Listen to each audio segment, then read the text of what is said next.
Assalamualaikum warahmatullahi wabarakatuh. Kami dari kelompok 7. Saya Lukman Hakim Habibullah dengan NIM 10904250031. Saya Aditya Bima Pratama dengan NIM 1090425530006. Saya Raditya Arifusmana dengan NIM 1090425300005. Saya Rasa Mahendra Putra dengan NIM 10904250028. Kami akan memaparkan materi tentang Al-Quran sebagai obat kegelisahan jiwa manusia. Dalam kehidupan modern, banyak manusia yang merasa cemas, khawatir, dan galau.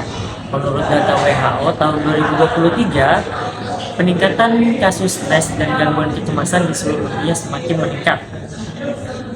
Gelisah adalah hal yang manusiawi. Menariknya, dalam Islam, sejak dulu sudah diberikan solusi, yaitu dengan Al-Quran. Al-Quran sebagai penyembuh. Dalam Islam, Al-Quran disebut sebagai syifa yang artinya penyembuh.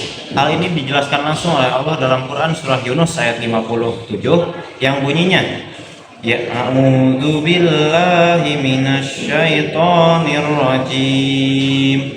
Bismillahirrahmanirrahim.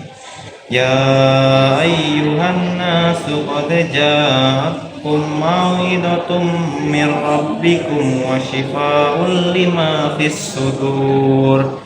Yang artinya, wahai manusia, sungguh telah datang kepadamu pelajaran dari Tuhanmu dan penyembuh bagi penyakit yang berada dalam dada. Quran surah Yunus ayat 57.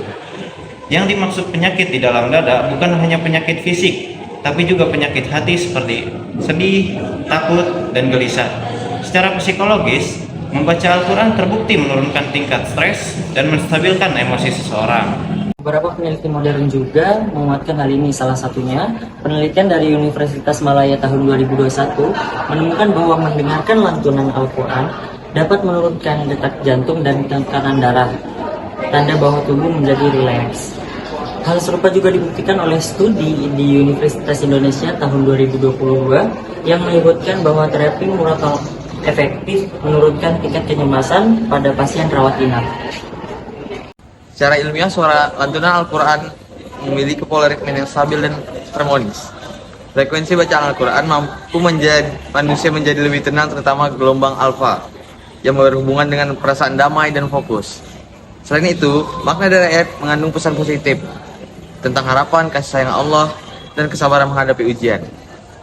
Allah menegaskan kembali dalam surah Ahqaf ayat 28, A'udzu billahi minasyaitonir rajim. Bismillahirrahmanirrahim. Alladzina amanu wa tatma'innu qulubuhum bidzikrillah.